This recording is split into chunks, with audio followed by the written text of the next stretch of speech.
amazed by how many people are in here. She would be, and she probably is, crying right now. So we're sitting in a room, all the rows are full, saying goodbye to someone who had a heart of gold. She loved people beyond measure. She would do anything for each and every one of us. She touched all of our lives in one way or another, and that is our current situation.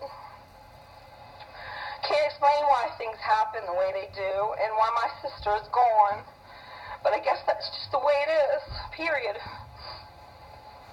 I spent my whole life with my sister, even in the womb. She used to say that she kicked me out to go see if the coast was clear. And I feel like I've been doing that for her my whole entire life. As a surviving twin sister, I find it really hard to breathe. I feel guilty that bad things have only happened to her and that my life was spared. My life went so much smoother than hers. She was one with all of the trials and tribulations. My sister has always made me want to be a better me. Her bubble, her light, her ability to love everyone, no matter who they were and what their circumstances. She was so understanding and she had a great ear. I used to question why some of my close friends chose to bond with her more than myself. I always loved that about her. She never judged you. She was always understanding. Even if you mistreated her, you didn't quite treat her the way she treated you. We were so close growing up, and close to this very day. We never went more than an hour mad at each other, and we had to speak to each other every single day. Most of the time it was 2-3 times a day. And if it went longer than a week without seeing each other, we were out of sorts and we would get depressed. As babies, we developed our own language to communicate. We could carry conversation on, and my mother had no idea whatsoever what we were talking about. And to call each other by name was unthinkable. So we called each other sister until we started middle school. So my mom sat us down and she said, "Girls, people are going to laugh at you." So we laughed at the thought of using our real names. "Cindy, come here a minute." Or "Sunday, what do you want?" Because it was sister. My brother, he started calling us sister. Of course, he was little and it was dister. We laughed at our twinny things. We'd meet up somewhere and we'd be wearing the same exact color or sometimes the same outfit. And she'd call me up sometimes and say, "What you doing?" And I'd say, "I'm making spaghetti." And she'd say, "I am too." So whenever we did something at the exact same time or exactly alike, we would say we did a twinny thing. My mom used to laugh because she always had to hear things twice, because both of us were bound to tell her the same stories. And many times we felt each other's pain. When I broke my arm, my sister was so concerned that she jumped in the car and drove 100 miles to get there and at the speed of lightning. She had never been to my hospital and was trying to find her way on the map. God bless her. Suddenly, the fingers on her left arm were tingling like they were going to sleep. And she told this to her husband, who didn't believe that anything was wrong. As she continued to feel strange and deal with these tingling fingers, she managed to find the hospital and headed towards my room. What she didn't know was that because my arm was so broken, it had to be reset. Don't you feel sorry for me? They had placed my fingers in a finger trap over my head, and my arm was dangling down. And at this point, they were pulling my arm to get my wrist into place. And my hands and fingers were going to sleep. And when Cindy walked in my room, I explained to her how badly my fingers were hurting. I never wanted to see her have any harm. She would be the first to tell you that I protected her when she was pregnant at such a young age. If anybody looked at her the wrong way or whispered or gossiped, I was the one defending or protecting her. I don't know. seems so surreal. I'm not sure how I can go on without her. She's such a part of me that I've really lost the other half of my heart. I mean, I'm not whole as we were always together, we were one. But she was the bravest person that I know. I'll never forget when she got the cancer diagnosis for the very first time. She was so scared she was going to die, and that is immediately what she thought. But she fought her way through that, no matter what the odds. When she called me in the middle of the night because her hair was falling out, I threw my small kids in the car, and I came to be by her side. We sat at the kitchen table with our mom, and we were doing our makeup and trying on all different wigs together, trying so hard to help her through this together, while her husband sat in the next room saying, "Get over it, it's just hair." Even before she lost her hair, I was the one who went to the wig store, and I purchased the wigs, tried them all on, found ones that were cute. I tried them on, and I picked them out so she wouldn't have to go through that. I watched her prevail over abandonment and betrayal, some of this going on while she was in the middle of chemotherapy. I watched her battle her way through mistreat at work because of her health history. I watched her prevail over bad relationships and fake friends. She had so many health struggles and financial struggles. Cancer pretty much ruined her perfect world. She lost her husband, her hair, her dignity, her job, not to mention her right boob. These were her words.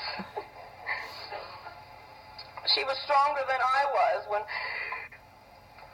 when we lost.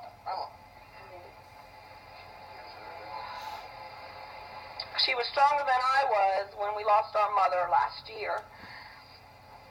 She carried me. We were working our way through this loss together, and now I lose her too. So how can this be? But after all these years of watching her struggle in her relationships and be damned by cruel people and hated by jealous people, it made her strong, so strong, and still yet so forgiving. She had hate clubs and gossipers, and she has been cheated on and used and stolen from and lied to. All of this didn't harden her at all. It made her more forgiving. She was enormously forgiving. She was the master of smiles, so that's why you all have the pins. It got so that she could barely tell the difference between her real smile and her painted-on smile. Because in her lifetime, she had a lot of painted-on smiles. How anyone could look so wonderfully happy on the outside, be crying on the inside is an amazing talent that she had. She always managed to find the glass half full and the gold and silver linings. It's through her that I've learned to do that myself. I'm still not very good at it, but I'm getting there. I've been trying to see the silver lining in all of this. I've been able to see how one life touches another in so many ways. I've been hearing all these wonderful things that people are saying about my sister, and she makes me want to be a better me. I want to carry her inside me and to be two people now. I want to be there for her son and grandchildren, and most especially her dog. She was always my biggest fan.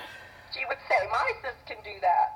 And she would volunteer me for everything without even getting my approval. And she thought I was so talented and smart. And she bragged to everyone about me and my creativity. She was good for my ego. So proud of me, and the whole time I was the one proud of her and amazed by her every single day, because she was the wind beneath my wings.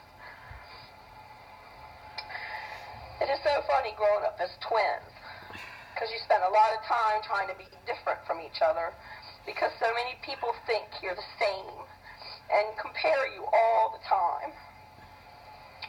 Well, if you were to compare, I'm going to do this in order, I have to go. If you were to compare us, you would find that I was always the one most outspoken and definitely more judgmental. and I'm constantly keeping my guard up for her and for me. And I'm definitely not as open as she is, and my hugs could never compare to hers.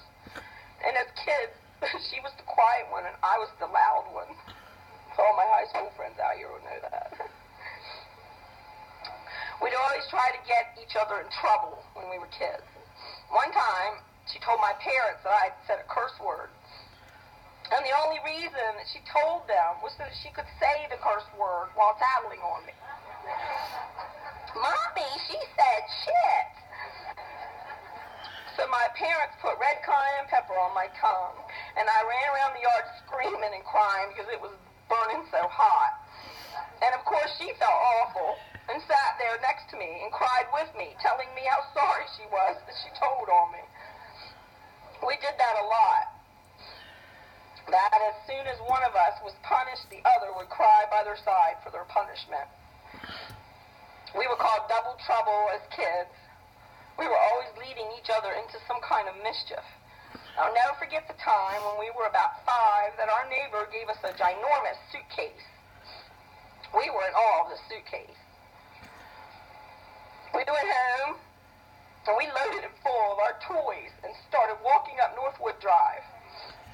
At that time, my mom was coming home, and she saw us way past our boundaries. She said, "Where do you think you guys are going?" And we said, "We're running away." I can remember my mom's expression trying to hold back the laughter as she learned that we had packed nothing necessary for an overnight stay. No clothes, no toothbrush, just toys. Of course, we were punished for going so far out of the yard and the neighborhood. We never had a pool growing up either, and boy, do I remember some hot summers. But we found ourselves our own pool one day, dressed in our bathing suits and grabbing our favorite Barbies, and climbed deep into a gigantic mud puddle that had been there for weeks. Looking back, I'm sure there hadn't been any rain for days. So we were filthy and, needless to say, not smelling so good either. We have lots of secrets that we have shared and kept over the years, and some have never been shared with anyone. A lot of our secrets died with her. Our mom would have killed us both if she knew about the time we were walking with Lisa Mulhammer to her house, and she was meeting us halfway. And we decided we were hungry and thirsty, and we would knock on someone's door to tell them. So this kind old man gave us an already open bag of barbecue potato chips and handed us each a V8. Well, being the kind of kids we were, we wanted to be polite, and we didn't want to hurt his feelings. So we ate those stale barbecue chips and pretended to enjoy them. And even though we found the V8 to be disgusting at 7 years old, we said, "Oh, this V8 is so delicious," and we would pour it over our shoulder as we pretended to drink it in his front yard. And the time we borrowed our mom's car so that we could go joyride into Pocomoke Forest with Kevin Diaz and Bruce Singleton with our little brother hiding in the floor is a secret that even my little brother kept until he was 30. Our last couple of weeks, when she was fighting this terrible diagnosis, she was confident that she would pull out through it and that it was just a bump in the road. We had long talks about it, and even when the diagnosis was as bad as a possible cancerous brain tumor, she was never afraid. She told me that time and time again, that she wasn't afraid. There's one more. Oh, I'm sorry. Maybe. I can't even get in my password. I'm so messed up. All right.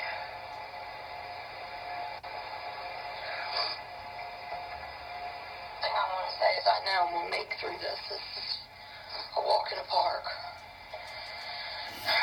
And you just got to be strong for everybody while I do this.